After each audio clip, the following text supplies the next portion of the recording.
दोस्तों, competition academy के YouTube portal पे आपका स्वागत है। उम्मीद करते हैं कि आप सभी लोग अच्छे होंगे और आप लोगों की पढ़ाई भी अच्छी चल रही होगी। यूजीसी नेट की परीक्षा जैसे जैसे पास आती है वैसे वैसे लोगों की पढ़ने की जो रफ्तार है वो भी बढ़ती जाती है। आज आइए साहित्य की एक झलक जो सीरीज चल रही है उसमें हम लोग बात करेंगे।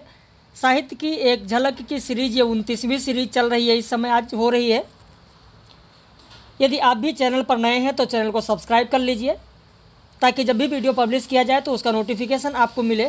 साहित्य की एक झलक अल्टरनेट चल रही है, यानी एक दिन छोड़कर एक दिन, बिल्कुल फ्री, इसके लिए कोई चार्ज नहीं लगता है। और अगर ये पीडीएफ आपको चाहिए जिससे कि ये वीडियो आप देख रहे हैं, इन प्रश्नों को आप देख रहे हैं, अगर ये प्रश्न आपको चाहिए, पीडीएफ आपको चाहिए, तो आप हमारे इस नंबर पर, जो यहाँ पर नंबर दिया गया है, इस नंबर पर आप साहित्य की एक झलक लिखकर भेज दीजिए और आपको भी ये पीडीएफ उपलब्ध हो जाएगी। लगातार जो साहित्य की एक झलक सीरीज होती रहेगी वो आपको पीडीएफ मिलता रहेगा, उसके लिए कोई अलग से चार्ज नहीं लगेगा। इस समय हमारे यहाँ नया बैच अभी परसों 25 जुलाई से प्रारंभ हुआ है। यूपी HESC हायर के लिए और यूजीसी नेट के लिए 25 जुलाई से नया बैच प्रारंभ हुआ है। अगर आप जुड़ेंगे पेड बैच में तो अभी तक 3 दिन की जो कक्षाएं आपकी छूट गई हैं वो सारी कक्षाएं, video lecture, live class, test series daily आपको मिल जाएगा। हमारा जो शेड्यूल है एक बार जान लें फिर आगे बढ़ते हैं। सुबह 10 बजे डेली आपको टेस्ट सीरीज मिलेगा, सुबह डेली 10 बजे आपको पीडीएफ नोट्स मिलेगा। जिस टॉपिक पर टेस्ट सीरीज मिलेगा, पीडीएफ नोट्स मिलेगा, उसी टॉपिक पर दोपहर में 2:30 बजे आपको रिकॉर्डेड वीडियो मिलेगा। ये यूट्यूब पर होगा, पब्लिश नहीं होगा। इसका लिंक आपके व्हाट्सएप पर मिलेगा, जिसके लिए टाइम का कोई बाउंडेशन नहीं है, आप कभी भी देख सकते हैं। क्योंकि हमारे बहुत सारे कैंडिडेट ऐसे हैं जो कहीं ना कहीं विद्यालय में लगे हैं, कोई किसी ऑफिस में लगा है, तो 2:30 बजे अगर आपके पास समय नहीं है तो बाद में देख सकते हैं। फिर उसी टॉपिक पर रात में 9 बजे लाइव क्लास में प्रश्नोत्तरी कराई जाएगी। डेली लाइव होगा रात में 9 बजे। तो इस तरीके से ये डेली का हमारा शेड्यूल है। तो आप फीस और सारी जानकारी अगर आप जुड़ना चाहते हैं तो इस नंबर पर आप ले सकते हैं। तो चलिए आज के इन महत्वपूर्ण प्रश्नों को शुरू करते हैं। मैथिली बोली किस अपभ्रंश से विकसित हुई? आपका उत्तर हो जाएगा सी, मागधी। मागधी से। मैंने आप लोगों को बताया है मागधी के बारे में कि मागधी से आप देखेंगे मागधी अपभ्रंश बिहारी है, बंगाली है, उड़िया है, असमिया है। तो ये मागधी मैथिली जो आएगी वो किसके तहत? बिहारी के तहत आएगी।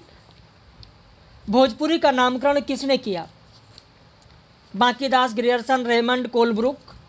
तो आपका उत्तर हो जाएगा सी, रेमंड ने भोजपुरी का नामकरण।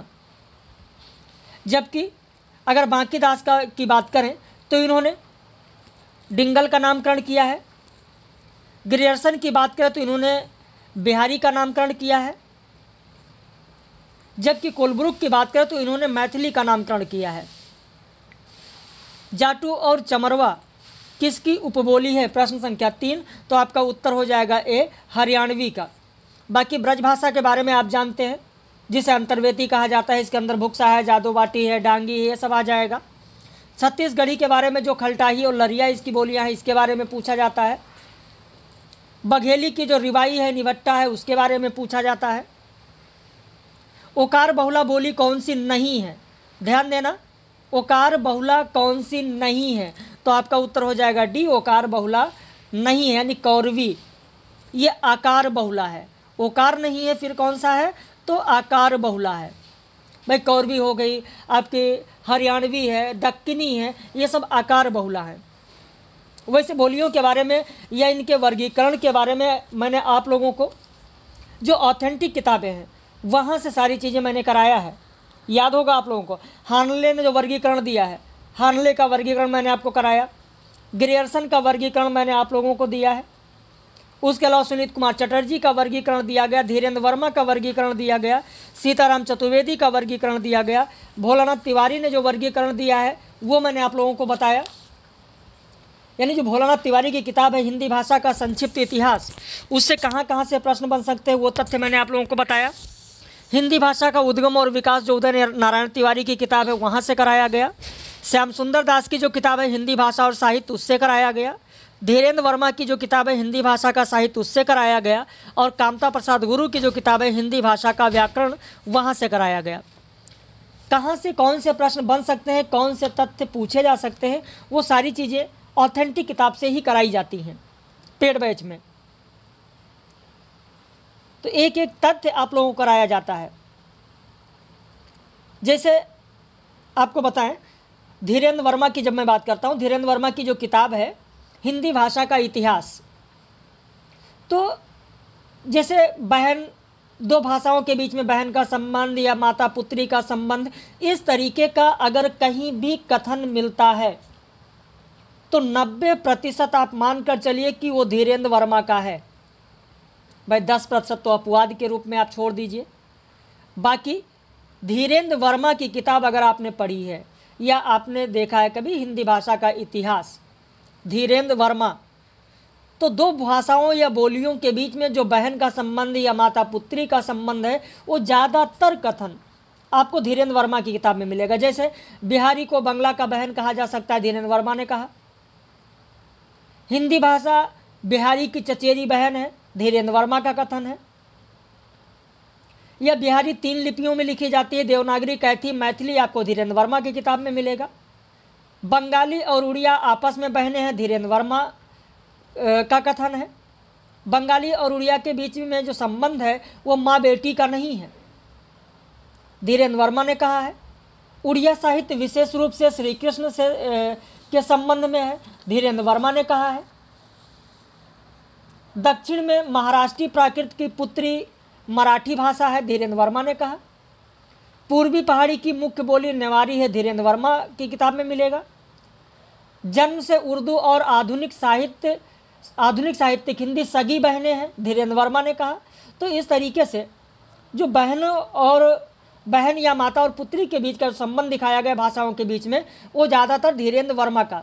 10% मैंने इसलिए छोड़ा क्योंकि जैसे आप देखेंगे कि द्रविड़ परिवार के तहत मलयालम को तमिल की छोटी बहन कहा जा सकता है। याद होगा लाइव क्लास में मैंने आप लोगों को कराया है कि द्रविड़ परिवार के तहत मलयालम को तमिल की छोटी बहन कहा जा सकता है। यह कथन इसी 10% में आ जाएगा, क्योंकि ये जो कथन है कि द्रविड़ परिवार के तहत मलयालम को तमिल की छोटी बहन कहा जाता है, ये हिंदी भाषा का उद्गम और विकास जो किताब है उदय नारायण तिवारी की, वहाँ मिलेगा। उदय नारायण तिवारी ने कहा है हिंदी भाषा का उद्गम और विकास में कि द्रविड़ परिवार के तहत मलयालम को तमिल की छोटी बहन कहा जा सकता है।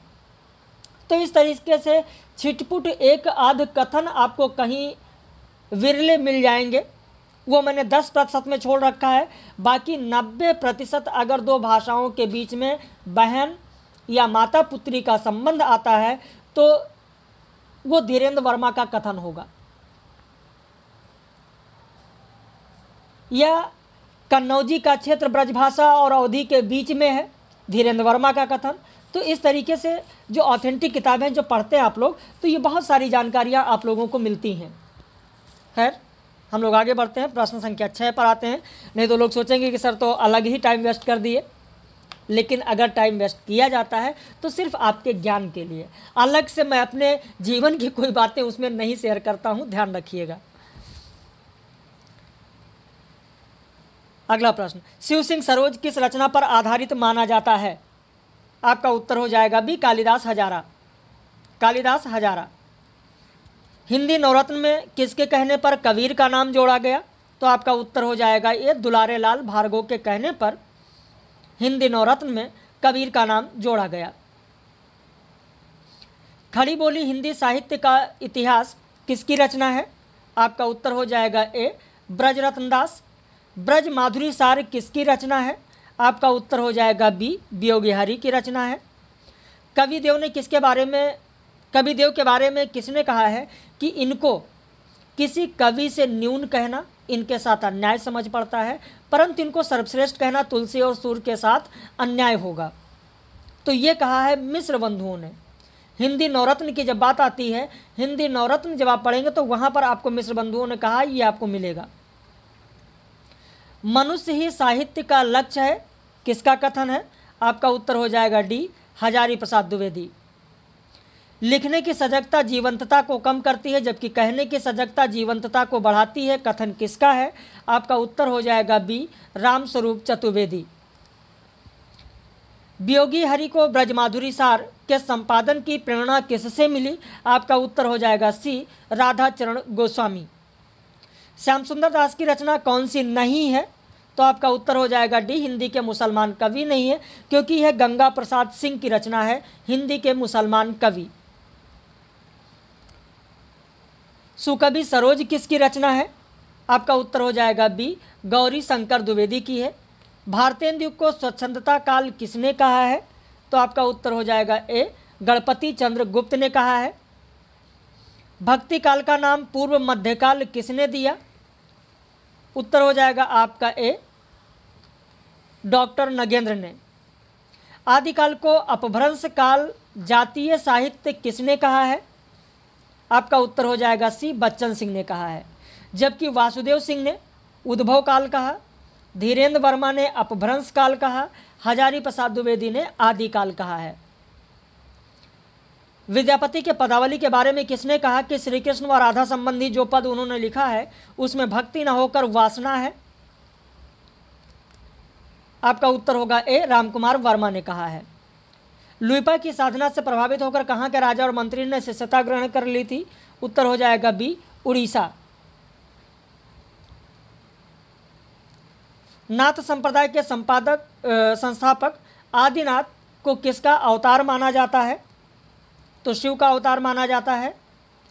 9 लख पातर आगे नाचे पीछे सहज अखाड़ा पंक्ति किसकी है? उत्तर हो जाएगा आपका बी, गोरखनाथ। विद्यापति ने भूपरिक्रमा ग्रंथ किसकी आज्ञा से लिखा? उत्तर हो जाएगा बी, राजा जयदेव। विद्यापति को अभिनव जयदेव की उपाधि किसने दी? उत्तर हो जाएगा ए, शिव सिंह ने। किस रचना में अमीर खुसरो ने अपनी पुत्री को सीख दी है कि चरखा काटना कभी न छोड़ना, झरोखे के पास बैठकर इधर उधर न देखना? उत्तर हो जाएगा आपका ए, मतलाउल अनवार। विद्यापति के पदावली का संपादन किसने किया? उत्तर हो जाएगा राम वृक्ष बेनीपुरी ने किया। विशल देव रासो की नायिका किसके माध्यम से अपने रुष्ट राजा तक संदेश पहुंचाती हैं? तो पंडित से संदेश पहुंचाती हैं, कबूतर से नहीं। कई लोगों ने एक बार टेस्ट सीरीज में मैंने एक प्रश्न ये दिया था, तो कई लोगों ने कबूतर, अरे वो गाना छोड़ दीजिए, कबूतर जा जा जा, सुना होगा ना, वो समय नहीं था, पंडित से संदेश पहुंचाया गया था। पद्मावत को मत याद करिए, हीरामन तोता गुरु नहीं है यहाँ पर। मेघदूत, संदेश रासक और विशल देव रासो में किन तथ्यों में समानता है? चाहे वो मेघदूत हो, चाहे संदेश रासक हो, चाहे विशल देव रासो हो, इनमें किन तथ्यों के आधार पर समानता कहा जा सकता है? तो आपका उत्तर हो जाएगा बी, संदेश परंपरा के आधार पर तीनों में समानता आपको देखने को मिलेगा, चाहे वो मेघदूत हो, चाहे संदेश रासक हो, चाहे विशल देव रासो हो। हमीर रासो के कुछ पद कहाँ मिलते हैं? तो प्राकृत पेंगलम में मिलते हैं। आपका उत्तर हो जाएगा सी, प्राकृत पेंगलम में। हमीर रासों के कुछ पद प्राकृत पेंगलम में मिलते हैं। हमीर रासों में प्रयुक्त हमीर अमीर का विकृत रूप है, किसने कहा है? तो हजारी प्रसाद द्विवेदी ने कहा। हिंदी साहित्य का आदिकाल अगर आपने पढ़ा होगा, हजारी प्रसाद द्विवेदी की किताब है, तो वहाँ पर आपको ये मिल जाएगा। निम्न में से किसने ढोला मारूरा दोहा को हेमचंद्र और बिहारी के दोहों के बीच की कड़ी माना है? तो हजारी प्रसाद द्विवेदी, हिंदी साहित्य का आदिकाल, वहीं पर यह भी आपको मिलेगा। भाषा सर्वेक्षण किसकी रचना है? प्रश्न संख्या 32। भाषा सर्वेक्षण ग्रियर्सन की रचना है।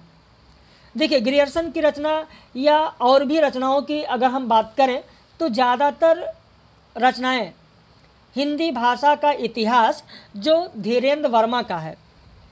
धीरेन्द्र वर्मा की जो ये किताब है हिंदी भाषा का इतिहास, अगर उसकी भूमिका आप पढ़ेंगे तो उसकी भूमिका में भाषा पर आधारित बहुत सारी किताबों का नाम आपको पता हो जाएगा, उनका प्रकाशन वर्ष पता हो जाएगा, उनमें विषय क्या है, किस पर जोर दिया गया है, वो सारी चीज़ें आपको पता हो जाएगा अगर आप धीरेन्द्र वर्मा की किताब हिंदी भाषा का इतिहास पढ़ेंगे तो उसकी भूमिका में बहुत सारी चीज़ें आपको मिल जाएंगी।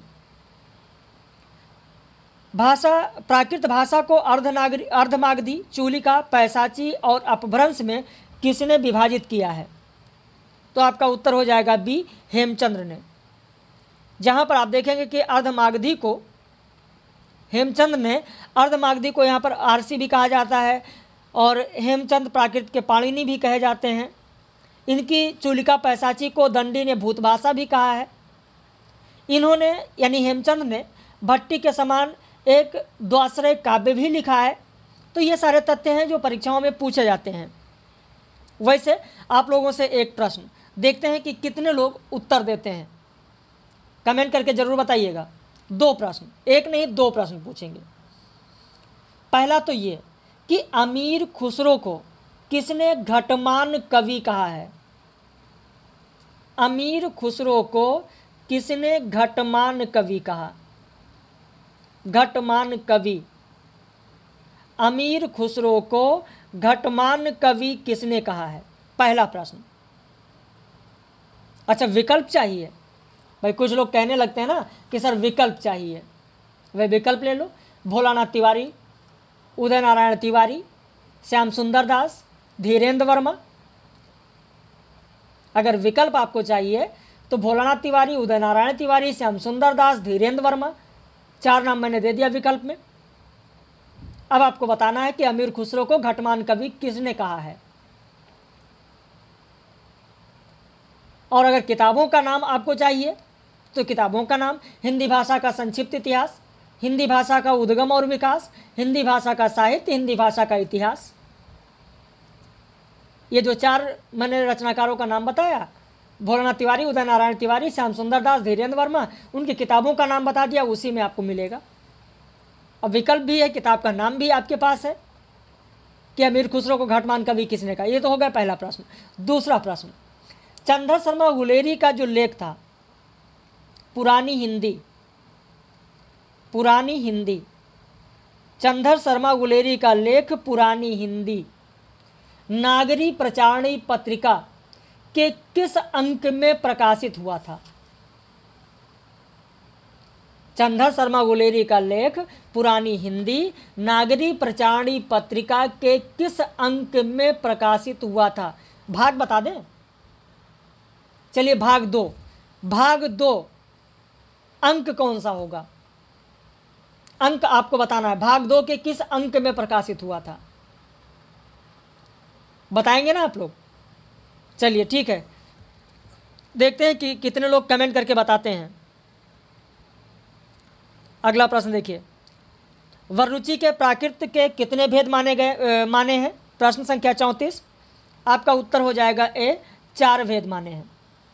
भाई प्राकृत व्याकरणों में सर्वप्रथम नाम वररुचि का ही आता है। ये 7वीं शताब्दी के हैं। अगर कभी पूछा जाए इनका समय क्या है तो 7वीं शताब्दी के हैं। इनका जो ग्रंथ है प्राकृत प्रकाश, प्राकृत प्रकाश नाम सुना है? वररुचि की जो रचना है प्राकृत प्रकाश, इसका नाम सुना है? प्राकृत प्रकाश में कितने परिच्छेद हैं? परिच्छेद मतलब अध्याय, खंड। अगर नहीं पता तो ध्यान दीजिए, 12 परिच्छेद हैं। और प्राकृत के वररुचि ने 4 भेद माना है: महाराष्ट्री, पैसाची, मागधी और सौरसैनी। चारों तो पता होगा ना आप लोगों को, महाराष्ट्री, पैसाची, मागधी और सौरसैनी। आचार्य रामचंद्र शुक्ल के अनुसार किस आचार्य ने अपभ्रंश को लोक भाषा न कहकर देश भाषा कहा है? तो आपका उत्तर हो जाएगा सी, भरत मुनि। भारत की प्रथम देश भाषा कौन सी मानी जाती है? उत्तर हो जाएगा बी, संस्कृत मानी जाती है। किसने पंक्ति शब्द से पाली की उत्पत्ति माना है? विधुशेखर भट्टाचार्य।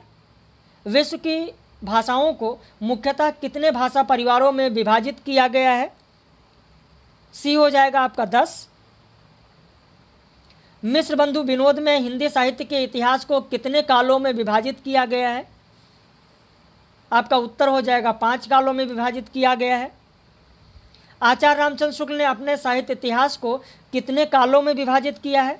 आपका उत्तर हो जाएगा बी, 4 कालों में विभाजित किया है। और ये एक एक चीज़ पेड बैच में पढ़ाया गया है, एक एक तथ्य आप लोगों को समझाया जाता है।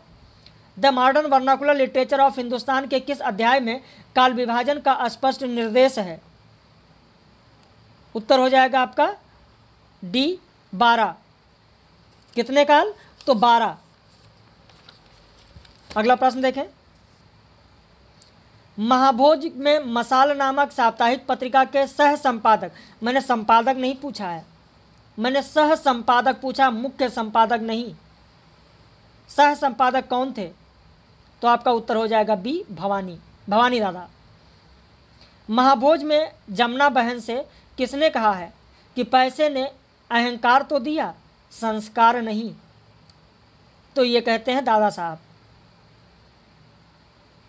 महाभोज में निम्न कथन किसका है? जब सैया भय कोतवाल तो डर काहे का, इन लोगों तक पहुँचते पहुँचते कानून भी साला लंगड़ा हो जाता है। तो ये कहा है भवानी ने। महाभोज में किसकी मृत्यु आबलिक हत्या पर राजनीति होती है? तो आपका उत्तर हो जाएगा ए, विशेश्वर यानी विशु। अज्ञात घर, राजा नंगा है, चारपाई आदि नाटक किसके हैं? तो आपका उत्तर हो जाएगा बी, रामेश्वर प्रेम के हैं। अगले प्रश्न पर आने से पहले आपको एक बार फिर से बता दें कि यूपीएचईएससी यानी हायर के लिए हमारे यहाँ नया बैच चल रहा है। अभी 25 जुलाई से नया बैच प्रारंभ हुआ है, 25 जुलाई से। अगर आप जुड़ना चाहते हैं तो आप हमारे इस नंबर पर फ़ोन करके या व्हाट्सएप करके फ़ीस और सारी जानकारी ले सकते हैं। देखिए, वक्त बर्बाद मत कीजिए। ये जो वक्त आपको मिला है, आपने फॉर्म फिल कर दिया। बहुत सारे लोग कहते हैं सर फॉर्म भर जाएगा उसके बाद पढ़ेंगे। कुछ लोग कहते हैं सर अगले महीने से कर लेंगे। कुछ लोग कहते हैं सर एडमिट कार्ड तो आने दीजिए, डेट तो क्लियर होने दीजिए। भाई वो तो आपके ऊपर निर्भर करता है कि आप कब करते हैं, आप अपने सुविधानुसार। लेकिन मेरा यही मानना है कि समय बर्बाद बिल्कुल भी ना करें। जो समय मिला है, एक बार सब कुछ त्याग कर पूरी तरीके से मेहनत करके पूरी लगन और निष्ठा के साथ लग जाइए और एक बार, सिर्फ एक बार मेहनत करिए और अच्छे से मेहनत करिए। और इस तरीके से मेहनत करिए कि पहली बार में ही आपको सफलता मिल जाए। मैं ये नहीं कह रहा हूं कि मेरे यहाँ ही एडमिशन लीजिए। आप बहुत सारे ऑनलाइन चैनल्स हैं, आप जाइए, वहाँ पर भी आप सर्च करिए, वीडियोस देखिए, लेक्चर देखिए। जब आपको हर जगह से बेहतर लगे फिर आप एडमिशन लीजिए हमारे यहाँ। और अगर एडमिशन आप लेते हैं तो ये जान लीजिए कि आपको मेहनत करनी है। लापरवाही मैं नहीं बर्दाश्त करूँगा। मेहनत करना है तो करना है। डेली का डेली मैटर मिलेगा, डेली आपको पढ़ना है, डेली आपको टेस्ट सीरीज़ देनी है, डेली आपको लाइव क्लास में रहना है। तो ये सारी चीज़ें, मुझे रिजल्ट चाहिए तो चाहिए। मैं ये नहीं सुनूंगा सर मुझे आज टाइम नहीं मिला, हम पढ़ नहीं पाए, बाहर हैं, बरसात हो रही है, ये हो गया है, वो हो गया है। ये ऐसा करना आप अपने साथ, अपने स्वयं को आप धोखा दे रहे हैं। आप अपने भविष्य के साथ खिलवाड़ करेंगे, तो ऐसा बिल्कुल भी ना करें। अगर आप जुड़ना चाहें तो पूरी ईमानदारी, मेहनत, लगन, निष्ठा के साथ पढ़ें और इस नंबर पर आप फ़ोन करके, व्हाट्सएप करके फीस और सारी जानकारी ले सकते हैं। अभी तक 2-3 दिन का जो लेक्चर छूटा है वो सारा लेक्चर आपको मिल जाएगा। तो इसके बाद आते हैं अगले प्रश्न पर हम लोग। ज्ञानदेव अग्निहोत्री का नाटक कौन सा नहीं है? तो आपका उत्तर हो जाएगा ए, रेत की दीवार ज्ञानदेव अग्निहोत्री का नाटक नहीं है। राजेंद्र कुमार शर्मा का नाटक कौन सा है? तो आपका उत्तर हो जाएगा ए, अपनी कमाई और नीलाम घर। ये दोनों नाटक राजेंद्र कुमार शर्मा का है। अम्बेडकरवादी नाटककार माता प्रसाद का नाटक कौन सा नहीं है? तो यहाँ पर आपका उत्तर हो जाएगा डी, यादों के घर नहीं है। राजेश जैन का नाटक कौन सा है? तो आपका उत्तर हो जाएगा ए, वायरस और विषदंश। ये दोनों राजेश जैन का नाटक है। तो इस तरीके से साहित्य की एक झलक सीरीज 29 में आपने देखा 50 प्रश्न। फिर कल फ्राइडे को नहीं मिलेगा। साहित्य की एक झलक सीरीज 30 आपको सैटरडे को मिलेगा, शनिवार को। तो अगर आप नए हैं तो चैनल को सब्सक्राइब कर लीजिए ताकि इसका जो वीडियो है, जो PDF है, वो आपको आपके व्हाट्सएप पर 30वीं जो सीरीज़ है वो परसों आपको मिल सके। बाकी पेड बैच अगर ज्वाइन करना चाहते हैं तो आप हमारे नंबर पर व्हाट्सएप करके फीस और सारी जानकारी ले लें। और देखिए, समस्याएं तो सबके पास आती हैं, ऐसा नहीं। कुछ लोग कहते हैं सर समस्याएं हैं। भाई समस्याओं को हैंडल करेंगे तब समस्याएं सुलझेंगी। भविष्य को बनाने से बढ़कर कोई बहुत बड़ी चीज़ नहीं हो सकती है जिससे आपका भविष्य बनेगा, जिससे आपका फ्यूचर संवरने का जहाँ इंतज़ार है आप उस पर ध्यान दें। बाकी छोटी मोटी समस्याएं तो लगभग सभी के जीवन में आती ही रहती हैं। आप पूरी मेहनत, ईमानदारी, लगन, निष्ठा के साथ मेहनत करिए, पढ़िए, और एक बार भविष्य बन जाएगा, उसके बाद फिर जो भी समस्याएं आती रहेंगी उनसे आप निपटते रहेंगे। तो आप हमारे इस नंबर पर व्हाट्सएप करके फीस और सारी जानकारी ले सकते हैं। जल्द से जल्द जोड़ने की कोशिश करिए ताकि आप सफलता में अपना भी एक सीट निश्चित कर सकें। तो हम लोग फिर मिलेंगे साहित्य की एक झलक सीरीज 30 में शनिवार को।